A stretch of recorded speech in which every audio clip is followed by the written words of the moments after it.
ప్రతి ఆయుధం ఇక్కడి నుండే పుడుతుంది. ప్రతి నాయకుడు ఇక్కడి నుండే పుడతాడు. గొప్ప సంకల్పం కూడా ఆటుపోట్లతోనే మొదలవుతుంది. ఆగిపోతాడనుకున్నారు, కానీ అగ్గి పెట్టేశాడు.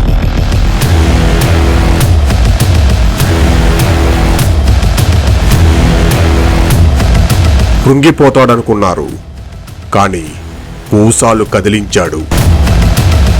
తండ్రి చాటు బిడ్డ అనుకున్నారు, కానీ ప్రజల బిడ్డగా ఎదిగాడు. వామనుడనుకొని ఒక్క అడుగు ఇస్తే విశ్వరూపంతో కబళించేశాడు. జై తెలుగుదేశం, జై చంద్రబాబు నాయుడు.